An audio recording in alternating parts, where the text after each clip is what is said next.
del señor decano de la Universidad Nacional de Piura, el doctor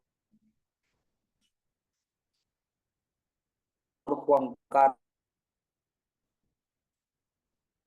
Nero Valareso, doctor.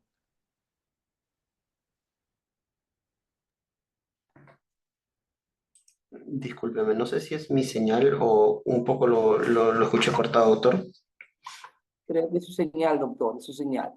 Ya. Bueno, doctor, reciba el saludo cordial del decano del Colegio de la Universidad Nacional de Piura, el doctor Juan Carlos Nero Valareso. Muchas gracias y gracias por la invitación. Con todo gusto voy a poder compartir esta presentación de este tema que es particularmente interesante y a lo largo de la presentación, con todo gusto me interrumpe en el caso existan preguntas y si me permite, doctor, para poder proyectar pantalla, por favor. Compartir, ocupa un minuto. Ya está, doctor. ¿Me confirma si se puede ver la pantalla? Se puede observar, doctor, todo ok. Perfecto. Ya, muchas gracias. Entonces, avanzo con la presentación. Buenas tardes. En esta oportunidad vamos a abordar un tema que es particularmente interesante y que ha sido abordado desde distintas ópticas, la responsabilidad civil y la consecuencia vinculada a las indemnizaciones derivadas de accidentes de trabajo y enfermedades profesionales. Concretamente, vamos a estudiar los criterios judiciales que existen actualmente tanto en la Corte Superior y concretamente la Corte Suprema, que finalmente es la última instancia que resuelve este tipo de controversias. Como le dije hace un momento, en la oportunidad que ustedes consideren, pueden levantar la mano, escribir en el chat o activar su audio para poder conversar. La idea es que podamos compartir también con cada uno de ustedes las apreciaciones que tienen de este tema. Cuando hablamos de responsabilidad civil, hablamos de una rama del derecho concreta, es el derecho civil. ¿Qué nos dice la regla general del derecho civil? Que todos tienen el deber de protección. Y frente a un daño que exista y que hayas generado, estás obligado a indemnizar. Esa es la teoría general de la responsabilidad civil, la que podemos resumir en términos muy generales. Ante un hecho que pueda generar daño, el agente que genera este hecho está obligado a indemnizar. Esa es la posición que se tiene. Se ha hablado de una responsabilidad contractual cuando este hecho dañoso deriva de la ejecución de un contrato, de un acuerdo entre las partes, y responsabilidad extracontractual cuando, sin que medie un contrato, ha existido un daño. Finalmente, podemos resumir este punto indicando que aquel agente que causa un daño está obligado a reparar, indemnizar al sujeto dañado. Esa es nuestra posición. Eso es lo que nos dice el derecho civil. Esta teoría de la responsabilidad civil es trasladada al ámbito de las relaciones laborales, del derecho de trabajo. Y en el derecho de trabajo ya partimos de un primer momento que cuando se trata del derecho del trabajo, siempre o en la mayoría de veces vamos a hablar de responsabilidad contractual, porque se supone que esto se da dentro de un marco del contrato de trabajo. Quiere decir, existe una relación contractual entre el empleador y el trabajador. El empleador puede causar daño al trabajador, lo puede hacer de distinta manera y lo vamos a conversar. El trabajador puede causar daño al empleador, también lo puede hacer y también existe regulación sobre el particular. La gran pregunta es, ¿cómo puede el empleador causar daño a un trabajador? En la relación de trabajo, el empleador tiene el deber de protección. Vale decir, si el trabajador da su fuerza de trabajo al empleador a efectos de, en los hechos, generar riqueza, generar ganancias económicas al empleador, como contraprestación de esto, el empleador le paga una remuneración, pero ahí no se agota la responsabilidad del empleador. La responsabilidad del empleador se extiende a toda una amalgama de responsabilidades que implican el deber de protección, cuidar la salud de aquella persona que ha puesto su trabajo para nuestra industria, en caso de empleador. Entonces, ¿cómo se traduce eso? Con los seguros. Hace poco el doctor Javier Paitán seguro les habló del seguro complementario de trabajo de riesgo, AFP, ONP, salud, es la protección que debe brindar el empleador. Y también se traduce con la Ley de Seguridad y Salud en el Trabajo. Todas esas obligaciones tienen por objeto resguardar la salud del trabajador. Entonces, ese deber de protección se tiene que materializar en identificar correctamente los riesgos, en otorgar las capacitaciones adecuadas al trabajador, en hacer conocer al trabajador cuáles son los riesgos mediante un mapa de riesgos del lugar donde está trabajando y distintas obligaciones que derivan de la Ley de Seguridad y Salud del Trabajo y el deber mismo de protección del empleador. Ante el quebrantamiento de una de esas obligaciones legalmente impuestas, no se genera de inmediato la obligación de indemnizarlo. Se podrían generar eventualmente sanciones administrativas. Imaginemos una empresa que no tiene el IPRC, que no tiene el listado de enfermedades catalogadas en la empresa, que no tiene el mapa de riesgos, que no ha identificado las zonas riesgosas.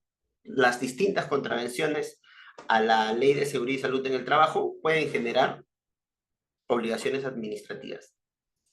Pero hablamos de posibilidad de indemnizar al trabajador cuando, como consecuencia del incumplimiento de estas obligaciones, el trabajador tiene un accidente o una enfermedad.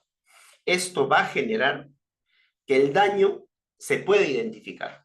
Entonces, cuando hablamos de responsabilidad civil, identificamos un primer momento obligado, al obligado a resguardar la salud del trabajador, el obligado a resguardar la seguridad del trabajador, al deber de prevención. ¿Quién lo tiene? El empleador. Y por el otro lado tenemos al trabajador que realice el trabajo. ¿Cómo lo protege? Mediante el cumplimiento de la Ley de Seguridad y Salud en el Trabajo y todos los mecanismos que éste tiene para un trabajo adecuado. ¿Cómo se quebranta ante el incumplimiento? Y si este incumplimiento genera un accidente de trabajo o una enfermedad profesional, ahí se da el primer elemento de la responsabilidad civil que vamos a ver más adelante. Entendemos entonces que hay un generador del daño, hay un sujeto dañado y hay un hecho generador del daño, el incumplimiento. Después vamos a ver cuáles son los elementos de la responsabilidad civil. Eso es, en los hechos, cómo es que se traslada del ámbito civil al ámbito laboral la responsabilidad civil como tal. Pero también les dije, y esto para entender bien este tema de la responsabilidad civil, que no solo el empleador puede causar daño, el trabajador también puede causar daño.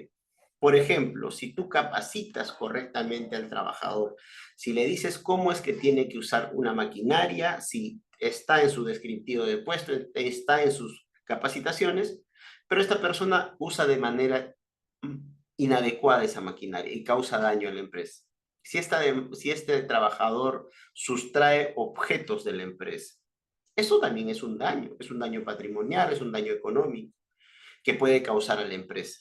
Entonces la empresa también como sujeto dañado, y ahí se invierten las cosas. El que causa el daño pasa a ser el trabajador, el que padece del daño es el empleador, pero también se da el presupuesto para la responsabilidad civil. Entonces, quien demande responsabilidad civil será el empleador contra el trabajador por daños y perjuicios. Ahora, y lo vamos a ver cómo es que se actúa o cómo es que se materializa la responsabilidad civil. El empleador o el trabajador, para obtener los daños y perjuicios, no tiene una vía previa o una vía administrativa. ¿A qué voy?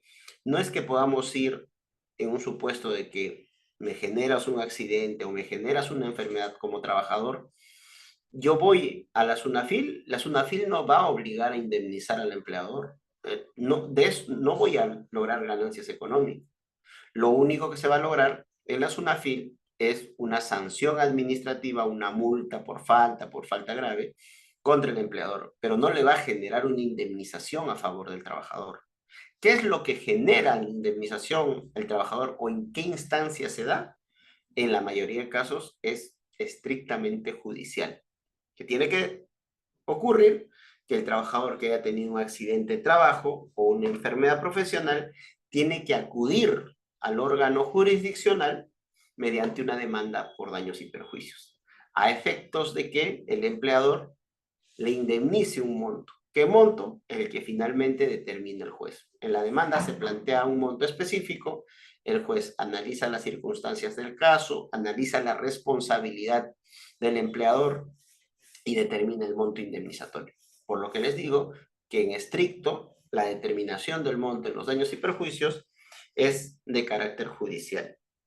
Esto no quiere decir que no se puedan dar otros escenarios que se dan. Imaginemos en una relación laboral se configura un accidente de trabajo. Una persona se cayó por las escaleras, se electrocutó, explotó alguna maquinaria cercana a él. Entonces, en ese caso, ya se ha dado el daño.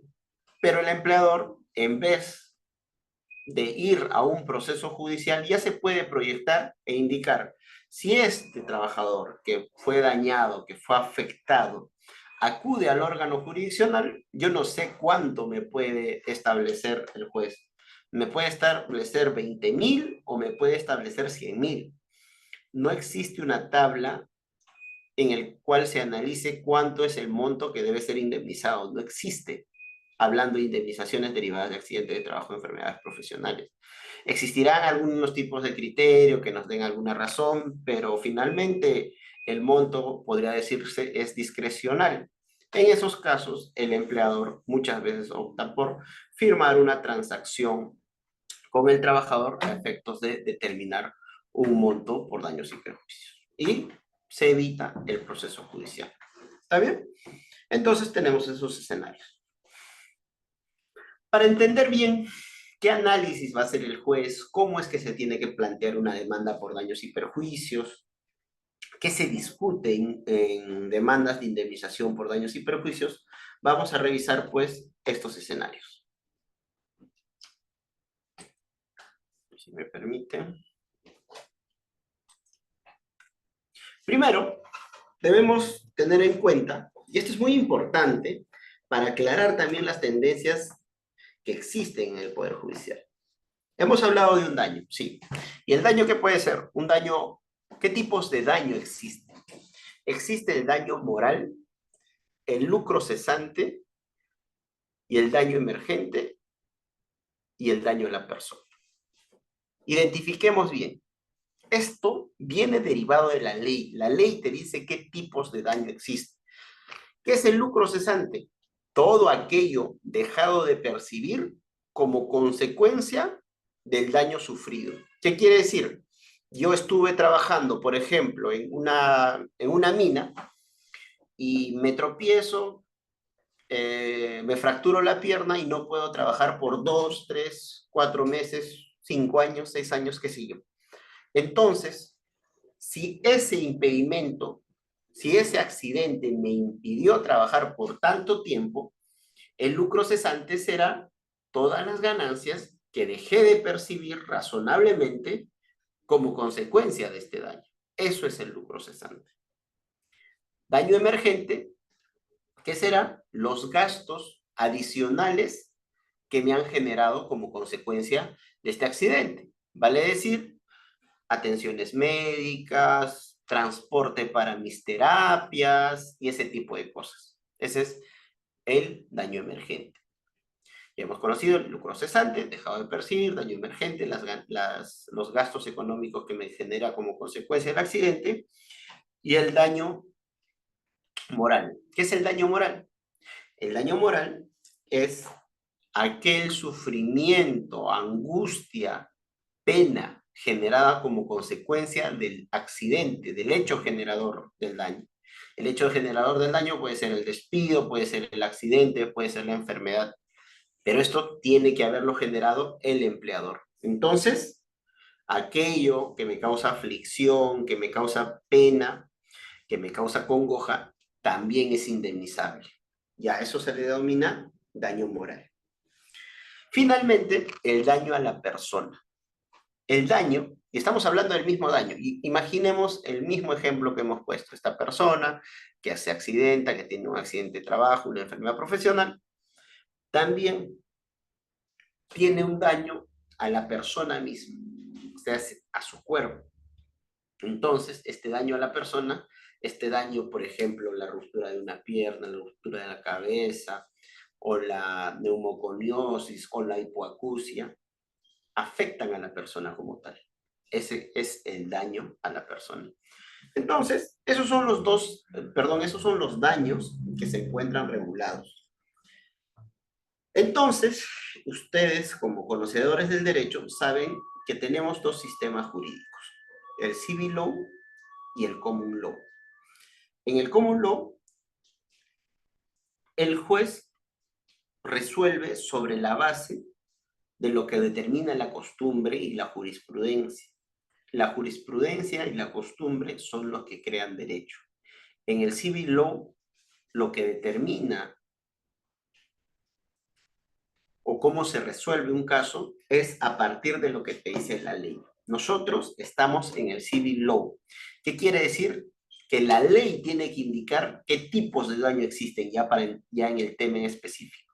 La jurisprudencia no te puede decir que me creo un daño más.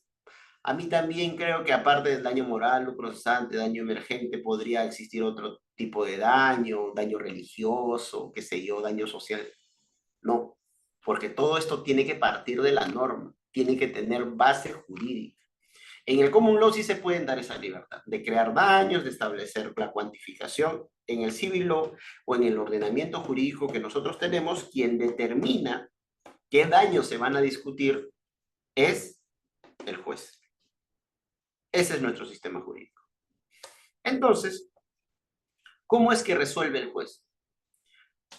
Vamos un poco a la Constitución de Política del Perú. En la Constitución Política se señala, y uno de los deberes fundamentales que tienen las autoridades judiciales es que cuando resuelve un caso, este debe dar las razones que le llevaron a determinada decisión.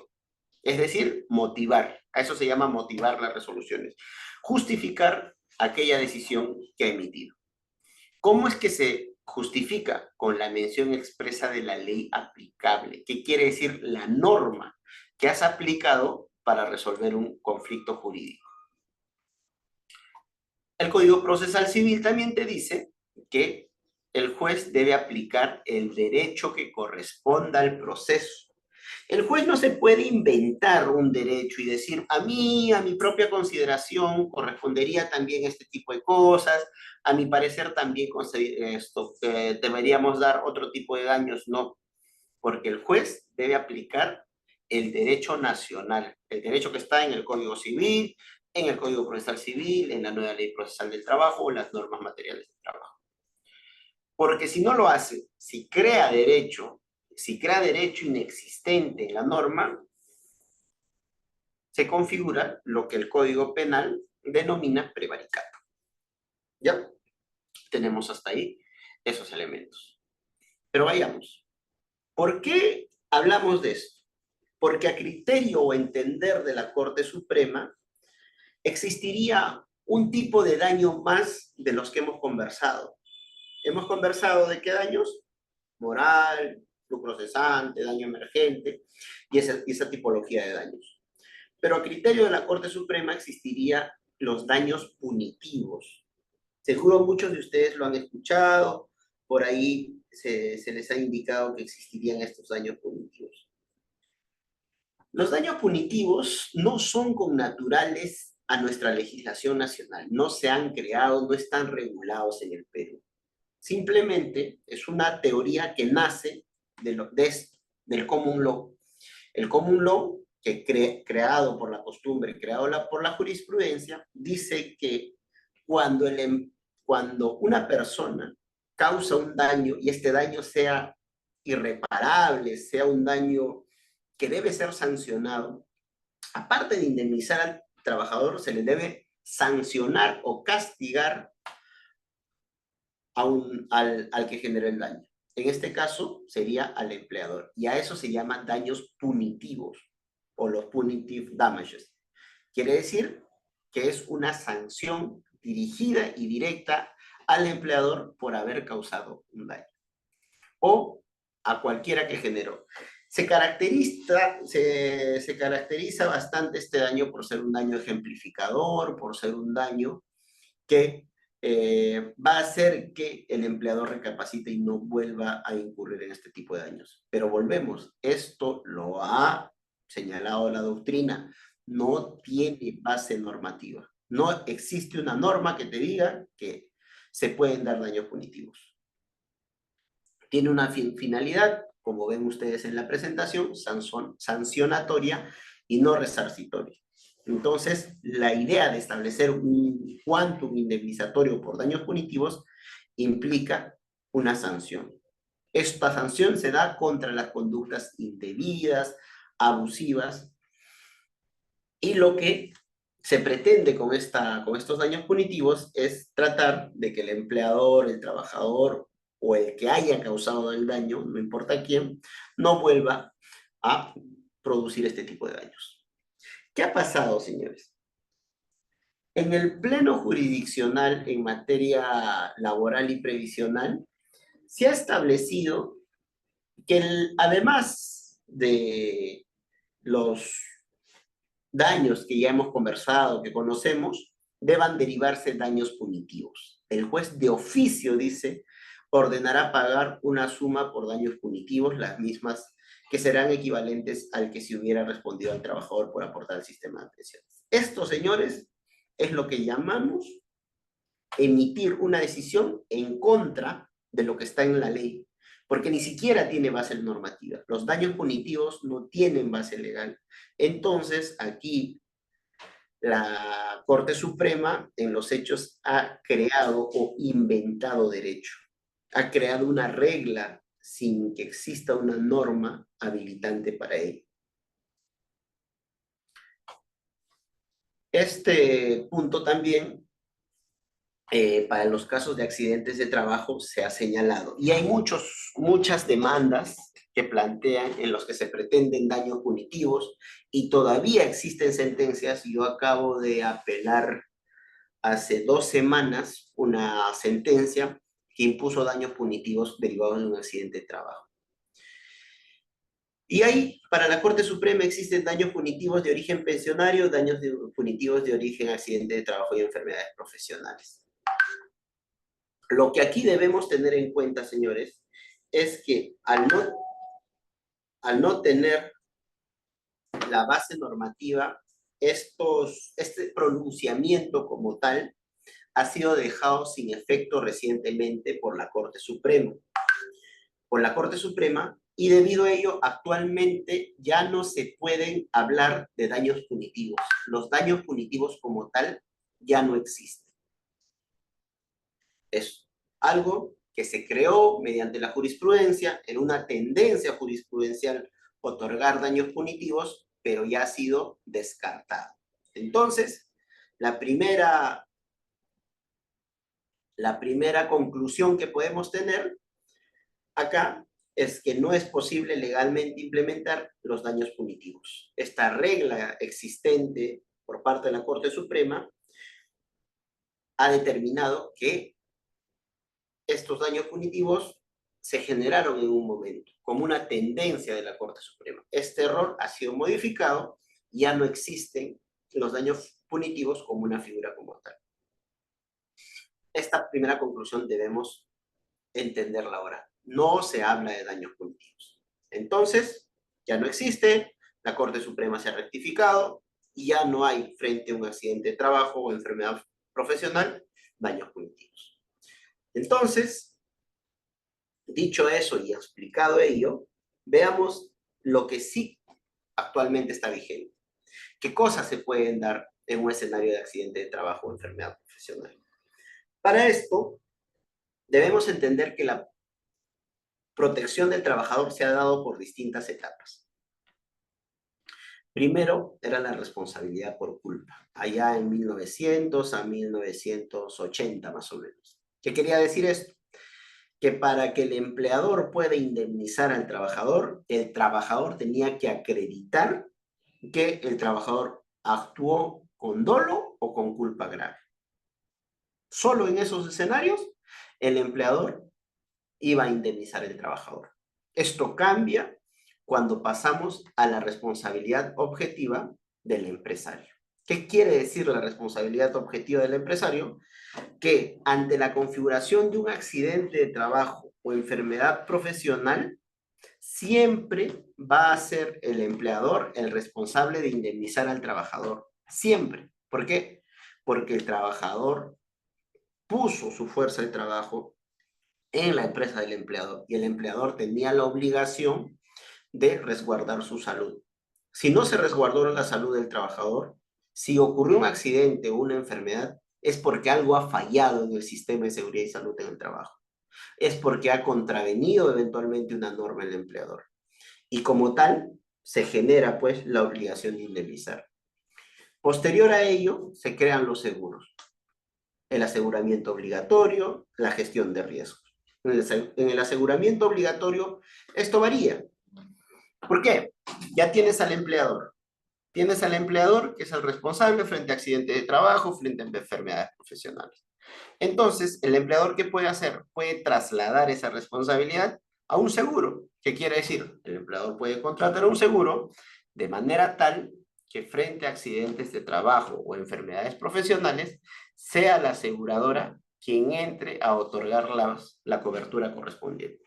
Salud, pensiones, una pensión de por vida si el trabajador no puede recuperarse, o indemnizaciones en un supuesto de no acceder a una pensión de por vida. El aseguramiento obligatorio. Y finalmente la gestión de riesgos, donde se establece que el empleador, el trabajador y el Estado mismo son responsables de la gestión de los riesgos que pueda existir en la actividad laboral. Nosotros nos vamos a centrar en este segundo punto, porque esta es la posición que ha marcado la Corte Suprema. Para esto, ¿qué nos ha dicho la Corte Suprema? ¿Qué nos informa la Corte Suprema? A criterio y entender de la Corte Suprema, refiere que cualquier escenario de accidente de trabajo o enfermedad profesional debidamente acreditado con el nexo causal acreditado va a ser responsable de indemnizar el empleador. Estamos en la teoría en la responsabilidad objetiva del empresario.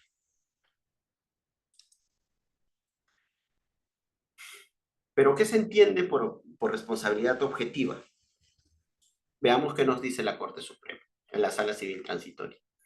Dice, en la responsabilidad objetiva es irrelevante la culpa con la que haya actuado el agente generador del daño, pues lo relevante es determinar si debe trasladarse el peso del daño al agente que usó o realizó la actividad de riesgo o peligrosa. ¿Qué quiere decir ello, señores?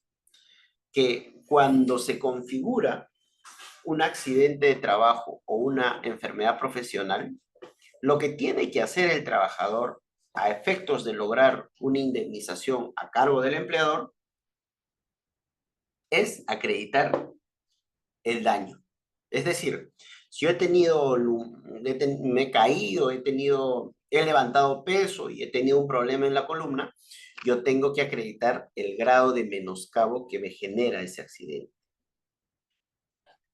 Ya no tengo que acreditar si actuó con dolo o si actuó con culpa el empleador, él tiene que acreditar más bien, y es su responsabilidad, acreditar que él cumplió con todos sus deberes de la seguridad y salud en el trabajo, vale decir, otorgó EPPs, capacitó al trabajador, tenía un mapa de riesgo, tenía un hiper. Quien va a acreditar eso es el empleador. La carga del trabajador que acude a un órgano jurisdiccional a efectos de buscar una indemnización por daños y perjuicios únicamente está en acreditar el daño. nada más. Y quien tiene que acreditar su responsabilidad y tratar de reducir el quantum indemnizatorio es el empleador. ¿Cómo va a ser ello? A partir de demostrar que cumplió todas sus obligaciones vinculadas a la seguridad y salud en el trabajo. Finalmente, como les digo, tengamos en cuenta que la posición actual de la Corte Suprema es determinar que estamos ante un escenario de responsabilidad objetiva del empleador. Ahora bien, veamos este cuadrito que nos va a ayudar a identificar cómo es que se tienen que estudiar los daños y perjuicios. Enfermedades profesionales o accidentes de trabajo.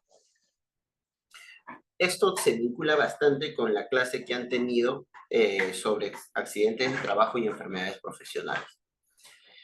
En la clase que ustedes han tenido de SCTR, seguro les dijeron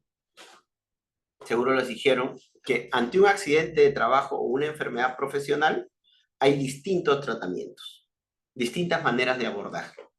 Pongámosle dos escenarios para entender bien el asunto. Primer escenario, trabajador minero.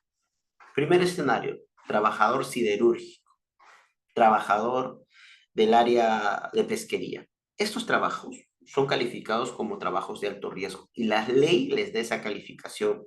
Por eso estas personas tienen un seguro especial, que es el SCTR. ¿Cómo se materializa este seguro? Con cobertura de pensiones y cobertura de salud. La cobertura de pensiones otorga aseguramiento a los trabajadores mediante una indemnización o mediante una pensión de invalidez. La cobertura de salud al trabajador accidentado, estamos hablando de un escenario 1, ¿no? Pesquero, siderúrgico, minero y otras actividades calificadas como alto riesgo. ¿Salud qué te da? Las prestaciones de salud implican la atención total y gratuita para el trabajador hasta su recuperación total. ¿Dónde? En una EPS. Puedes ir a la mejor de las clínicas y esa te tiene que atender porque tú cuentas con este seguro. Pero si tú no cuentas con ese CTR y tienes un accidente de trabajo o una enfermedad profesional, ¿quién me dirá? Cualquier persona. Imagínate, si son abogados, en un estudio de abogados, si trabajas en el Poder Judicial, trabajas en alguna institución pública y tienes un accidente, tu tratamiento va a ser idéntico a cualquier tratamiento que se diera en caso de tener una enfermedad común o accidente común. ¿Qué quiere decir? Salud. Vas a tener que ir a tu EPS, vas a tener que ir a salud y vas a tener que realizar el pago en la EPS y bueno, esperar la cola en salud. Y pensiones, lo mismo. Lo mismo, podrás acceder a una pensión de invalidez en la AFP, pero ya no como las pensiones del SCTR. Entonces, la gran pregunta es, ¿cuál de estos trabajadores puede acceder a una pensión, perdón, a una indemnización? En realidad todos. Si tú acreditas tu accidente de trabajo o enfermedad profesional, no simplemente tienes que presentar un documento donde dice esta persona tuvo un accidente de trabajo, esta persona tiene una enfermedad profesional. Lo tienes que demostrar con un certificado médico. De ser posible, ese certificado médico tiene que ser emitido por una comisión médica. ¿Por qué les digo de ser posible? Porque ya la Corte Suprema ha dicho que no hay necesidad del certificado de comisión médica, pero sí hay necesidad de acreditar el grado de menoscabo. ¿De qué hablamos entonces cuando hablamos de grado de menoscabo? Una persona que tiene un accidente o una enfermedad va a ver mermada su salud en determinado grado. Imaginemos y pongamos del 1 al 100, ¿ya? Con 0 nosotros estamos perfectos, ¿ya? 1% perfectos. ¿Qué quiere decir? Tú comienzas en 0. Tu estado de salud perfecto, con todos tus sentidos, todo es en 0. Pero mientras tienes afectaciones a tu salud, ese grado de menoscabo sube. Es decir, mientras más afectado en tu salud estás derivado del accidente o la enfermedad, tu grado va a ser superior. Entonces, una persona que ya no puede moverse, una persona que ha quedado mal, una persona que ya está al punto de la muerte va a tener un 90 hasta 99% de grado de menoscabo. 100 es la muerte, considérenlo así. Entonces, ese es un elemento objetivo para que en el Poder Judicial puedan determinar cuánto es que te asiste por la enfermedad profesional o el accidente de trabajo. Sin la determinación del grado de menoscabo, el órgano jurisdiccional, el juez, la sala o la Corte Suprema no puede determinar cómo te indemniza, porque no es suficiente que uno vaya cojeando, uno vaya tosiendo para decir que tiene neumoconiosis. Tienes que tener un documento donde se diga el grado de menoscabo. Es decir, si tienes un 20-30%, te van a indemnizar, sí, pero, pero la indemnización va a ser baja. Si tienes un 50, un 60%, la indemnización va a ser alta. ¿Por qué? Porque el grado de menoscabo tiene una afectación superior. Y es por eso que esto se tiene que acreditar correctamente. El daño tiene que ser debidamente acreditado con un certificado médico y, de ser posible, el dictamen de una comisión médica debidamente acreditada. ¿Qué quiere decir el dictamen de una comisión médica? Es decir, es un documento emitido por un comité médico firmado por 3 médicos distintos. Un médico especialista, un médico auditor y el presidente, quien, revisado y determinado el grado de menoscabo, te va a decir a cuánto asciende. Entonces, el trabajador que ha tenido un accidente de trabajo puede tener, como les reitero, del 1 al 100%. Y a partir de eso vas a plantear tus pretensiones ante el Poder Judicial. ¿Qué cosa puedes plantear como pretensión ante el Poder Judicial? Tienes que plantear el lucro cesante, daño emergente, eso que hemos conversado. ¿Qué va a hacer? Imaginemos, tú has tenido un accidente y no puedes trabajar y no te puedes reincorporar a tu trabajo. ¿Qué vas a pedir? Lucro cesante. ¿Por qué? Porque como consecuencia de ese accidente o como consecuencia de esa enfermedad, no te has podido reincorporar a tu centro de labores y no has podido generar dinero. ¿Quién te causó ese accidente? La empresa, porque estabas trabajando para la empresa. Y eso es el lucro cesante. Pero también sientes aflicción, sientes dolor porque tienes familia, porque tú sientes que tu vida se ha visto frustrada, tus planes de trabajo futuros que tenías, tus planes familiares se han visto frustrados. Eso se llama el daño moral. Y también puedes pedir una indemnización por daños y perjuicios por el daño moral. Todo lo pides en el mismo proceso. ¿Entendemos? Daños punitivos, naturalmente no lo vas a pedir porque ya lo hemos dicho, no tiene base legal alguna la figura de los daños punitivos. Entendido esto, señores, toda demanda por daños y perjuicios tiene que acreditar los elementos de la responsabilidad civil. He visto demandas de 1 millón, 2 millones por daños y perjuicios que no han señalado qué tipo de daño, qué tipo de indemnización quiere. Por eso es que eso es básico, señalar cuánto quieres por lucro cesante, cuánto quieres por daño emergente, cuánto quieres por daño moral, cuánto quieres por daño a la persona. Básico, de entrada. En tu petitorio tiene que estar así. ¿Qué tipo de indemnización quieres? Una vez que señalas ello, una vez que eso está claro, tienes que identificar algo importante: los elementos de la responsabilidad civil. ¿Qué quiere decir? Ya planteaste tu petitorio, ya planteaste tu demanda, ya describiste los hechos, pero toda demanda por daños y perjuicios tiene que contar con estos 4 elementos. Y estos son la conducta antijurídica, el daño, la relación causal y el factor de atribución. Vamos a explicar uno a uno qué implica cada uno de estos. La conducta antijurídica.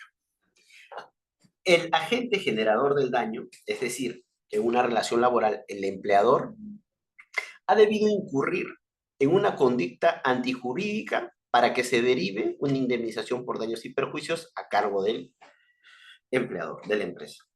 Esa conducta antijurídica, ¿qué puede ser?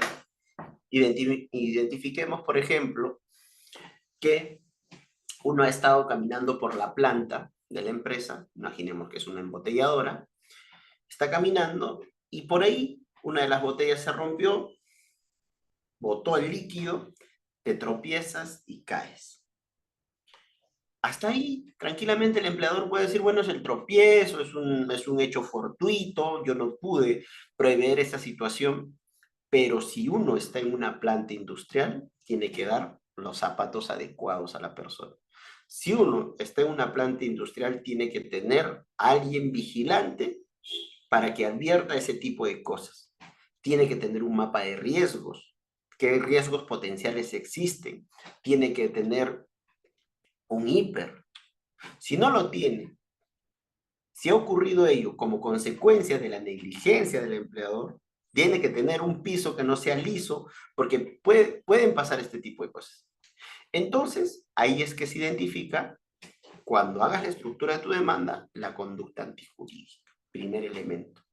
No puede existir una demanda por daños y perjuicios sin que se haya identificado la conducta antijurídica, porque de esta se va a derivar la responsabilidad civil. Si tú no identificas la conducta antijurídica, no te van a derivar ningún tipo de indemnización.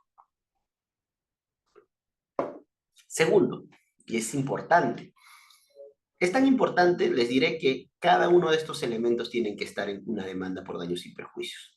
Si no está una de ellas, simplemente el tema se acaba. El daño. Sigamos hablando de esta persona que está en la planta, se tropieza y se cae. ¿Ya? Ese es nuestro ejemplo natural que tenemos. Está en la planta, se tropieza, se cae. Si esta persona se tropieza y se cae, pero se para y sigue realizando sus actividades, no tiene ningún tipo de dolencia, no tiene nada, eso no va a generar una indemnización. ¿Por qué? Porque no hay daño. Simplemente ni siquiera fue un accidente, fue un incidente. Pero si este daño, si este accidente, si este tropiezo le generó, imaginemos que se ha caído de espalda, que se cayó de cabeza, se rompió la cabeza, imaginemos que había botellas abiertas y tuvo cortes en la piel, ese daño que le genera, eso es lo que es indemnizable. Por eso es que se tiene que acreditar el daño. Y el daño se acredita estableciendo un menoscabo. Tiene que existir un grado de menoscabo, un grado de afectación que tenga la persona. ¿Ya? Nuevamente, sin daño no hay responsabilidad civil. El corazón de la indemnización es el daño. Tiene necesariamente que acreditarse documentalmente, con una pericia, eso se tiene que acreditar. El nexo causal. La relación existente entre el daño y la persona que generó el daño, la persona jurídica, la empresa, por ejemplo, tiene que tener una relación directa, de nexo. Imaginemos, y sigamos con este ejemplo, que la persona se cayó todo y a la semana viene y dice, mire, me has causado un daño terrible, esto en mi hombro que se ha roto y todo, pero ustedes en el video, la empresa en el video ve que no hay ningún tipo de afectación que se haya podido visualizar en el video donde esta persona realmente haya caído de hombro. Lo que sí hay, por ejemplo, es un video del sindicato que realizó un partido de fútbol en el cual el trabajador se cayó de hombro y tuvo un dolor fuerte. Entonces, hay el nexo causal. ¿Acaso vincula esta lesión al hombro con las actividades laborales? No, lo vincula con un hecho externo, con un hecho distinto. Entonces, ¿ahí qué se da? La fractura del nexo causal. No hay nexo causal. Entonces, para que sea un daño indemnizable, este daño que ustedes ven acá, este daño, tiene que ser reputado a la conducta antijurídica. Tiene que existir relación directa. No puede ser derivado de otra cosa. Si es derivado de otra cosa, falta un elemento importantísimo, que es el nexo causal. El nexo causal siempre tiene que estar en una relación de responsabilidad civil. Finalmente, el factor atributivo, de quien va a responder por la inejecución, por dolo, culpa o culpa leve. Yo les diré que este es un elemento más teórico que práctico. ¿Por qué? Ya hemos dicho anteriormente que la responsabilidad del empleador es objetiva. Puede no gustarle a muchos teóricos, puede no gustarle a muchas personas que han escrito, que defienden a las empresas, pero ya la Corte Suprema lo ha dicho. Ante la configuración de un daño derivado de accidente de trabajo o enfermedad profesional, se deriva la obligación de indemnizar de la empresa y el asunto está ahí.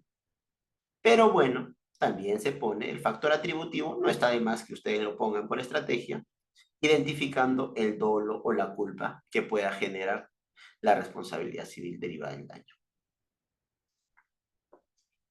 Dicho esto, si tienen alguna duda relativa a los elementos de la responsabilidad civil o de lo que hemos estado conversando hasta el momento, por favor me lo hacen saber.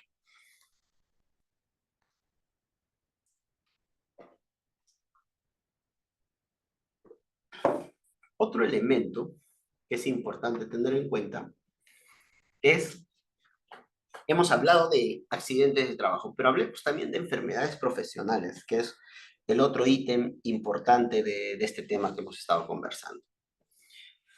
Las enfermedades profesionales, estimados, es, son aquellas dolencias permanentes en el tiempo y que afectan al estado de salud del trabajador y que se vinculan directamente del medio en el cual se ven obligados a realizar sus actividades laborales. En sencillo, ¿qué entendemos por enfermedades profesionales? Aquellas que se generan como consecuencia de los factores de riesgo a los que estamos expuestos. Imaginemos yo, ¿ya? Estoy sentado en esta silla es ergonómica, esta silla tiene un sillín detrás. ¿Por qué?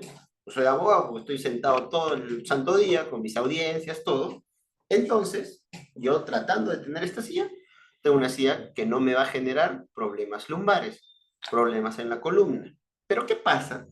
Si mi empleador me da una silla, pues estas sillas de madera, así rectas, en las que simplemente me siento y tengo dolores lumbares, no tengo una buena postura, para teclear no me da un teclado ergonómico. ¿Puedo generar enfermedades profesionales? Por supuesto. La lumbalgia, por ejemplo.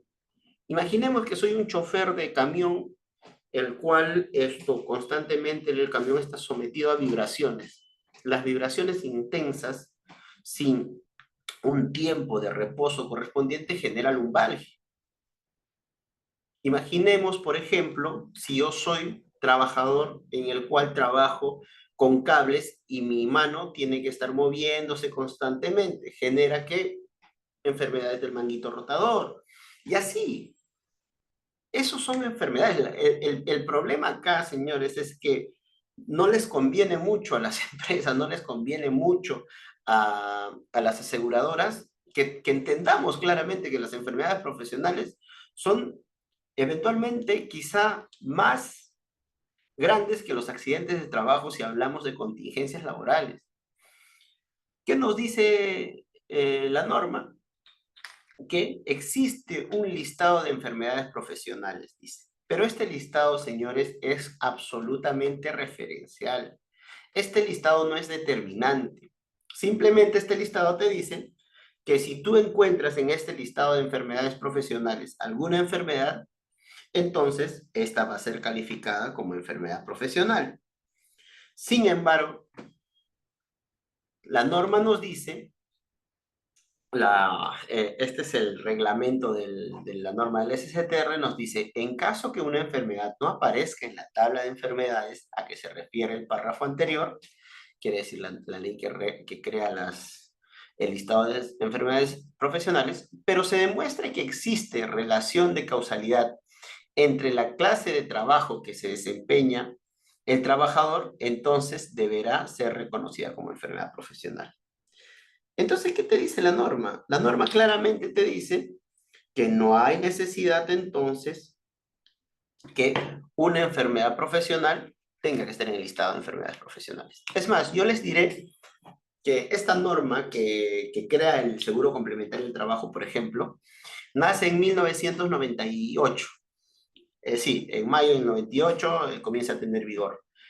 Y no existía listado de enfermedades profesionales. Ese listado de enfermedades profesionales recién es del año 2008, pero que entonces entre el 98 y el 2008 no había enfermedades profesionales. Por supuesto que lo había, y el Tribunal Constitucional otorgaba pensiones por enfermedades profesionales, neumoconiosis, hipoacusia, lumbalgia. Pero, ¿qué pasa, señores?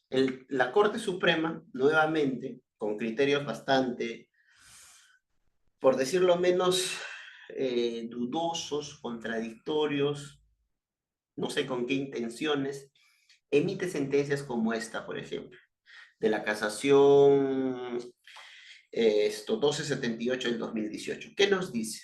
Leamos, por ejemplo, las lumbalgias como patologías asociadas al concepto de enfermedad profesional no se encuentran en la lista de enfermedades profesionales vigentes en el Perú, conforme a la norma tal, y por lo tanto no se derivan indemnizaciones. Este es un craso error de la Corte Suprema, porque para la Corte Suprema, a entender de la Corte Suprema, las únicas enfermedades que se podrían generar son aquellas que están en el listado de enfermedades profesionales, que es un listado de la 480-2008. Y eso no es correcto, porque la norma, claro, este criterio interpretativo va en contra del texto de la norma, de este texto de la norma, que claramente dice que no existe la necesidad de que una enfermedad esté en un listado de enfermedades profesionales. Señores, lo que existe es la necesidad de que ustedes tengan que acreditar el nexo causal entre las enfermedades y los accidentes, entre las enfermedades y la actividad laboral. Con eso es suficiente, pese a que no pueda estar en un listado. Entonces, concluimos esta parte de la presentación con lo siguiente. Primero, que tratándose de un accidente de trabajo, el trabajador afectado puede solicitar una indemnización por daños y perjuicios a su empleador. ¿Qué tipo de indemnización? Monetaria. Lucro cesante. ¿Qué cosa está constituido por el lucro cesante? Todas aquellas ganancias dejadas de percibir como consecuencia del accidente. Daño emergente. Todo aquello que hace que todos los gastos que se generan como consecuencia del accidente, gastos vinculados a atenciones médicas, transporte y todo eso. Daño moral, afectaciones psíquicas a la persona derivados del accidente de trabajo. Y lucro cesante, bueno, lucro cesante ya lo hemos conversado. Daños punitivos, eso no existe, es una creación que finalmente ya fue corregida por parte de la Corte Suprema. Enfermedades profesionales, ¿qué tipos de enfermedades profesionales normalmente conocemos? La neumoconiosis. ¿Qué es la neumoconiosis? Es una afectación al oído. Perdón, es una afectación al pulmón derivado de respirar los minerales cuando uno trabaja en socavón, cuando uno trabaja en tajo abierto. Esto puede generar indemnización por daños y perjuicios. ¿Contra quién la diriges? Contra tu empleador. ¿Qué cosa le vas a pedir? Daño moral, lucro cesante, daño emergente. ¿Cuánto se pide? Eso va a depender muchísimo. La cuantificación del daño es otro elemento importante a analizar al momento de plantear una demanda de indemnización por daños y perjuicios. ¿De qué hablamos cuando hablamos del quantum indemnizatorio? Del monto que le vas a pedir. Identifiquemos primero el lucro cesante. ¿Qué ocurre si tú has tenido un accidente el día de hoy y tu empleador normal te ha dado tus remuneraciones, te ha dicho, bueno, trabajador, ve a descansar, tienes que descansar, recupérate, igual te vamos a ir pagando, vamos a pagar la clínica en la que estamos atendiendo, te vamos a dar tus pasajes, vamos a pagar tus terapias, vamos a asumir absolutamente todo. ¿Cómo le vas a pedir lucro cesante? Si el lucro cesante es ganancias dejadas de percibir. Ahí la gran pregunta es, ¿qué cosa has dejado de percibir como consecuencia de tu accidente de trabajo? Independiente del grado del menoscabo que tengas. Te han dado todas las facilidades y te han dicho que te van a pagar hasta que tú te recuperes. No puedes plantear lucro cesante. Y si lo planteas, muy seguro te lo van a denegar. Daño emergente. ¿Qué cosa es el daño emergente? Lo que has dejado, los gastos que te han generado. ¿Qué gastos te han generado? Ninguno, ¿entiendes? Pero lo que sí se puede configurar es el daño moral, porque ¿qué importa la plata que te den? Imaginemos si, por ejemplo, has perdido un brazo, si, por ejemplo, has perdido una pierna. Te pueden dar el dinero, sí, pero tu salud, el grado de afectación que tú has tenido a la persona, eso sí se puede pedir, porque es un daño que no ha sido cubierto por el empleador. Entonces, estratégicamente también se debe plantear o se debe identificar esos asuntos. Eso se da en lo relativo al lucro cesante, el daño emergente. Pero ¿qué cosa también valora el Poder Judicial al momento de la identificación de los daños? Recuerdan ustedes que hemos hablado del grado de menoscabo. El monto indemnizatorio va a depender muchas veces del grado de menoscabo.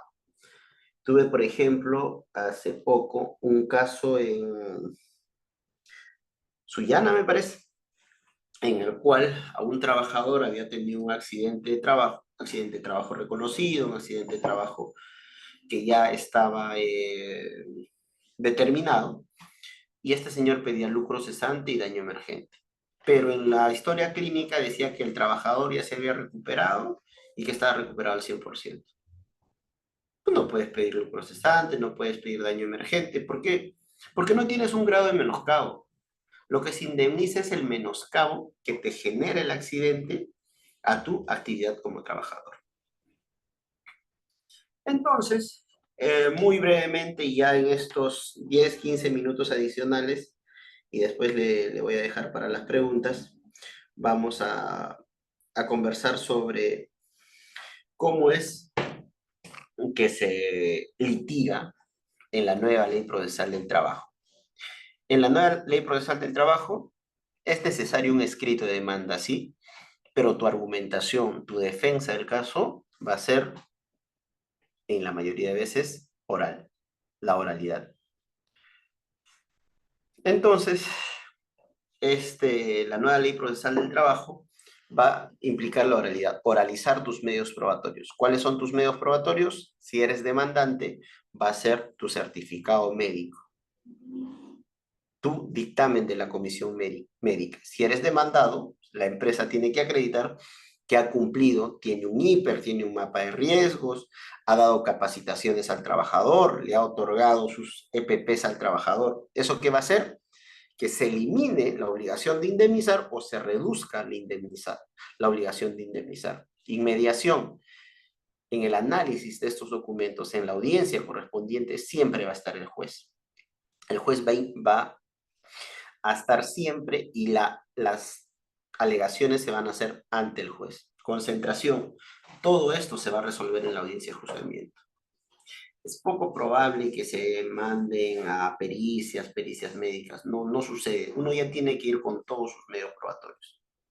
Y si es el demandado, tiene que llevar un médico ocupacional para que pueda explicar los términos del accidente y todo ello.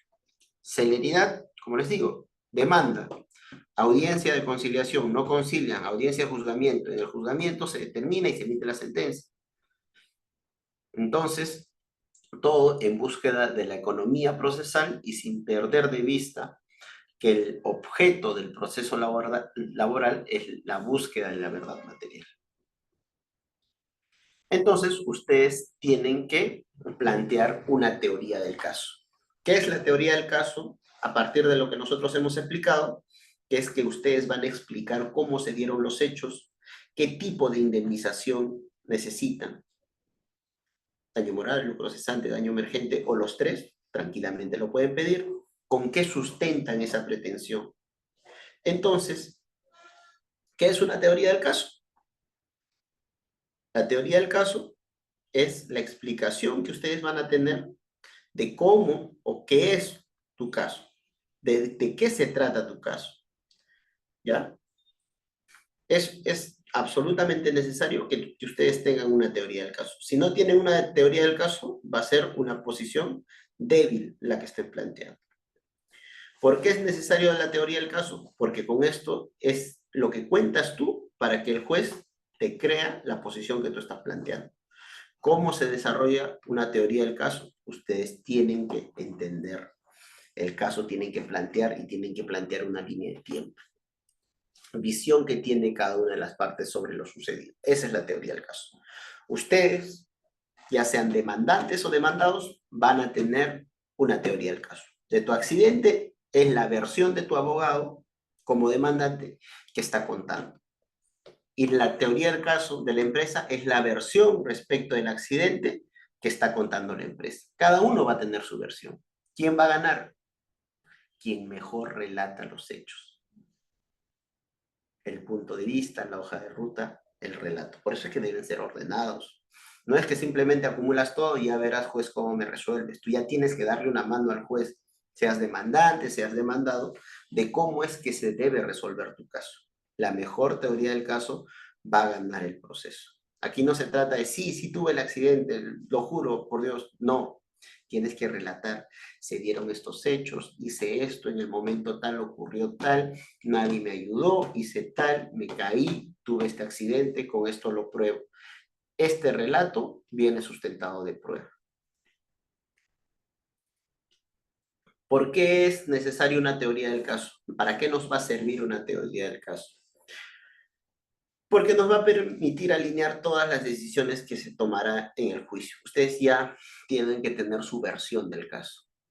Entonces, porque eso nos va a dar un punto al que tenemos que ir, que es lograr el convencimiento del juez para resolver todo lo que voy a decir en el juicio. Fundamental. Y tú tienes que ya, como abogado, plantear, y como abogado tienes que entrenar a tu cliente. Porque no es que vas a mentir, sino que estás contando la historia. Y la historia mejor creíble es la que va a ganar. Finalmente es estrategia procesal. Ya los hechos se dieron, ya se dio el accidente, ya se dio la enfermedad, pero tú tienes que contar una versión, la versión más creíble, la versión más sencilla y la versión más sustentada de tu posición si quieres lograr una indemnización. Y si quieres lograr, si eres la parte demandada, que a tu empresa no le imputen indemnización, tú ya tienes que tener una hoja de ruta, un plan de trabajo trazado y todo lo que vas a decir estructurado. No vas al juicio a ver qué sale. Tú vas al juicio a poner en marcha aquello que tú ya has planeado. Es un juego de estrategia. Si tú no lo planeas previamente, en el proceso no te van a salir las ideas, en el proceso no, en el trámite o en la audiencia de juzgamiento del aire no vas a sacar eh, la teoría del caso. Tú ya la tienes que tener preestablecida. Elementos de una teoría del caso. Es la historia que el abogado va a contar al magistrado, a la sala, para su caso. Necesariamente, una teoría del caso tiene que tener tres elementos, y con esto termino mi presentación. Tiene que tener un elemento jurídico, tiene que tener un elemento fáctico y tiene que tener un elemento probatorio. Si falta uno de ellos, simplemente tu teoría del caso no va a funcionar. Jurídico, identificar, ¿qué cosa? Los elementos de la responsabilidad civil. ¿Cuáles son? Antijuricidad, daño, nexo causal, factor de atribución. Tienes que señalar necesariamente. Si no tienen ninguno de estos elementos, si no lo has desarrollado, tu demanda está floja. Y si eres demandado, tienes que cuestionar la antijuricidad, el daño, el nexo causal.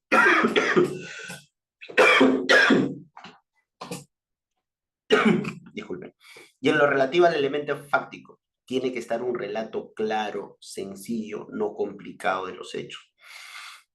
Como abogado uno hace su relato, uno se entiende, pero es mejor contarle a la otra persona o hasta tu cliente, contarle, mira, esto es lo que estoy diciendo, así se dieron las cosas, ¿me entiendes lo que te digo? No hay que ser un relato tipo escritor para el premio Nobel, hay que ser un relato simplemente creíble, simplemente sencillo. Y finalmente, el elemento probatorio. Tenemos que sostener nuestra posición sobre la base de pruebas. Y hay que analizar qué prueba estamos presentando. En un caso que tuve en Cajamarca, recuerdo que me estaban imputando daños y perjuicios derivados de una ruptura de uno de los huesos de la pierna y la parte demandante me presentó toda su historia clínica, que en principio al parecer se habría dado, ¿no? Porque era un trabajador que realizaba labores de mensajería y que supuestamente se había accidentado, ¿no? Nosotros no habíamos visto el accidente, nada, pero finalmente en la ruta se habría accidentado determinada fecha.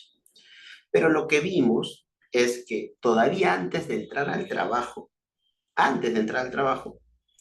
es decir, antes de comenzar la relación laboral, este trabajador había tenido un accidente y había sido indemnizado por MAFRE, por el SOAT. Entonces, lo que está haciendo es tratar de imputar ese accidente, esa enfermedad, a la empresa. Entonces, ¿cómo nos dimos cuenta? Con la propia historia clínica que había juntado el trabajador. Por eso es importante, ya sea demandante o demandado, si vas a contar una historia, tiene que estar sustentado en prueba, revisar bien la prueba, porque tu propia prueba puede ir en contra tuya. Con eso, estimados, he terminado mi presentación. Espero les haya sido útil y en todo caso, si tienen algún tipo de preguntas, yo con todo gusto las voy a absorber.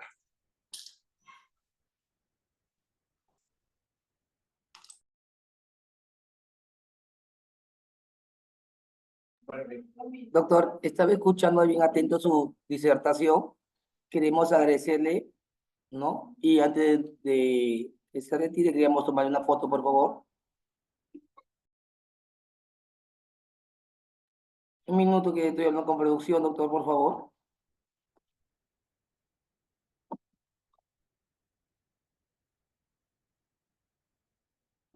Me dice producción que ya está la foto, doctor. Queremos agradecerle al doctor por su excelente disertación y esperemos tenerlo muy pronto por el departamento de Piura de manera presencial, doctor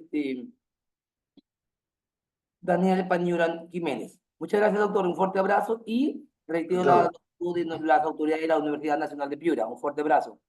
gracias, buenas tardes. Buenas Gracias. tardes. Todos los participantes, si fueran tan amables, dejar su número celular para enviarle el material del doctor Daniel Pañura Jiménez y mencionarles sobre el evento, nuestro 9º aniversario, que iniciamos el 15 al 20 de julio. Además de eso, tenemos un curso especializado en materia penal el día 26, 27 del mes de junio del presente año. Dejen su teléfono, por favor, para enviar el material del doctor Daniel Pañura Jiménez. Un abrazo, hasta luego.